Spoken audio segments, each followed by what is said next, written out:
Hello friends, Mahanadi சீரியல்ல நம்ம காவேரி, விஜய் இவங்க 2 பேரும் ஒண்ணா சேரணும் அப்படின்னு நினைக்கிறவங்கலாம் இந்த வீடியோக்கு ஒரு லைக் பண்ணிக்கங்க. ஆமாங்க, நம்ம காவேரிக்கு பழைய நினைவுகள் திரும்ப வந்துட்டா நம்ம விஜய் வந்து கண்டிப்பா வந்து காவேரியை விடமாட்டாங்க. காவேரி சுயநினைவே இல்லாம இருந்தா கூட பரவாயில்ல. காவேரி உயிரோடு இருக்கிறான்ற விஷயத்த நீங்க எங்ககிட்ட சொல்லியிருந்தாக்கா, காவேரி இந்த ஹாஸ்பிட்டல் இல்ல, ஃபாரினுக்கு கூட்டிட்டு போயிட்டு பெரிய பெரிய ஹாஸ்பிட்டல்லாம் போயிட்டு அவளுக்கு ட்ரீட்மெண்ட் பண்ணி பழைய ஞாபகங்கள நான் திரும்ப கொண்டு வந்திருப்பேன். ஆனா நீங்க எனக்கும் என்னுடைய பொண்ணுக்கும் துரோகம் பண்ணிட்டீங்க. இதுக்கப்புறம் நீங்க எல்லாரும் சேர்ந்து என் பொண்ணுகிட்டயோ என்கிட்டயோ வந்து எந்த விதமான பேச்சுவார்த்தையும் வச்சுக்காதீங்க அப்படின்னு சொல்லிட்டு நம்ம விஜய் அந்த வீட்டில் இருக்க எல்லார்கிட்டையும் வந்து ரொம்பவும் கோவமாக சொல்லிட்டாங்க. அவங்க சித்தி வந்து நம்ம விஜய்கிட்ட வந்து வாண்டடாக வந்து பேச வந்தாலும், இங்கே பாருங்க, சும்மா சும்மா நீங்கள் பேச வராதீங்க, அதுதான் நான் சொல்லிட்டேன்ல, இதுக்கப்புறம் நீங்கள் எங்கிட்ட பேச வேண்டிய அவசியம் இல்லை அப்படின்னு சொல்லிட்டு அதனால் நம்ம விஜய் என்ன பண்ணுறாங்க, அவங்க பொண்ணை அவங்களே பார்த்துக்கிறாங்க. இப்போ காவேரி எப்படா ஊர் திரும்புவாங்க அப்படின்னு சொல்லிட்டு காவேரியோட வீட்டு வாசல்ல நின்றுட்டு இருக்காங்க நம்ம விஜய். அப்படி நின்றுட்டு இருக்க சமயத்தில் தான், காவேரி உனக்காக இத்தனை வருஷம் நான் வந்து நீ இல்லைன்னு நினச்சிட்டு இருந்தேன். ஆனால் நீ திரும்பி வரவே முடியாத ஒரு இடத்துக்கு போயிட்டு இருந்தேன்னு நினச்சிட்டு இருந்தேன். ஆனால் இப்போது நீ திரும்பி வருவதை பார்க்கறதுக்கு நான் ரொம்பவும் ஆவலாக இருக்கிறேன். எவ்வளோ நேரம் வெயிட் பண்ணுறதுன்னு தெரியல. ஒரு நாள் நான் உன்னை பார்க்காம இருந்ததுக்கே என் உடம்பு தாங்கலை. இன்னும் ஒரு நாள் வந்து நீ வராமல் இருந்துட்டாக்கா அதுக்கப்புறம் என்னுடைய உசுரே போயிடும். நீ உயிரோடு இருக்குன்ற விஷயம் தெரிஞ்ச பிறகு உன்னை பார்க்காம என்னால் இருக்க முடியல காவேரி. உன்னை விட்டுட்டு என்னால் இருக்க முடியல. நீ என்ன சொன்ன, என்ன நடந்தாலும் என்னை மட்டும் விட்டுடாதீங்க அப்படின்னு சொல்லிட்டு கடைசியில் அந்த ஆக்சிடென்ட் ஆகும்போது சொன்னேன். அது இன்னமும் என் காதுக்குள்ளே கேட்டுட்ருக்கு. அதனால் சீக்கிரமாக வா காவேரி, உன்னை விட்டு என்னால் இருக்க முடியாது அப்படின்னு சொல்லிட்டு நம்ம விஜய் வந்து துடியான்னு துடிச்சிட்டு இருக்க சமயத்தில் தான் நம்ம காவேரி ஆட்டோலேருந்து இறங்கி வராங்க.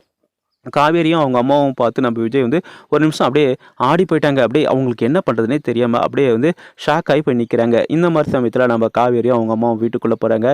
இப்போ நம்ம விஜய் வந்து நேரடியாக போயிட்டு, காவேரி எப்படி இருக்க, நல்லா இருக்கியா, ஏன் இங்கே பார், என்னை பார்த்தா யாருன்னு தெரியுதா, நான் யாருன்னு தெரியுதா அப்படின்னு சொல்லிட்டு நம்ம விஜய் வந்து காவேரிட்டு பேசிகிட்டு இருக்க, மாப்பிள்ளை நீங்கள் எப்படி மாப்பிள்ளைங்க, நீங்கள் வெளிநாட்டில் இருக்குதா சொன்னீங்க அப்படின்னு சொல்லிட்டு அவங்க அம்மா வந்து நம்ம விஜய்கிட்ட பேச, இல்லத்த நீங்கள் எங்கிட்ட பேசாதீங்க, நீங்கள் எவ்வளோ பெரிய துரோகத்தை பண்ணியிருக்கீங்க தெரியுமா, யார் என்ன சொன்னாலும் நீங்கள் எங்கிட்ட இந்த உண்மையை மறைச்சிருக்க கூடாது, காவேரி உயிரோடு தான் இருக்கிறான்ற விஷயத்த நீங்கள் ஏன் எங்கிட்ட வந்து மறைச்சிட்டீங்க அப்படின்னு சொல்லிட்டு நம்ம விஜய் வந்து அவங்க அத்தையை வந்து கேள்வி கேட்க, அம்மா இங்கே என்னம்மா நடக்குது, யாருமா இவர் அப்படின்னு சொல்லிட்டு நம்ம காவேரி வந்து விஜயை பார்த்து கேட்க, காவேரி இன்னுமா என்னுடைய ஞாபகங்கள் உனக்கு வரல, நான் தான் உன்னுடைய புருஷன் விஜய், இங்கே பார் அப்படின்னு சொல்லிட்டு அவங்க விஜய் வந்து நம்ம காவேரி காலத்தில் தாலி கட்டினாங்க பார்த்தீங்களா, அந்த வீடியோவும் அந்த ஃபோட்டோஸும் காட்டுறாங்க.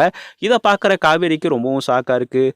என்னது இது, என்ன மாதிரியே இருக்குது, நான் நான் உங்களுடைய மனைவியா, எனக்கு எதுவுமே ஞாபகம் இல்லையே, என்ன நடந்துச்சு, அம்மா இவர் யாருமா, நீ வேற மாப்பிள்ளைன்னு சொல்லிட்டு இருக்க, இவர் யாருமா அப்படின்னு சொல்லிட்டு அவங்க கேட்டுட்ருக்க, அவங்களாம் சொல்ல மாட்டாங்க.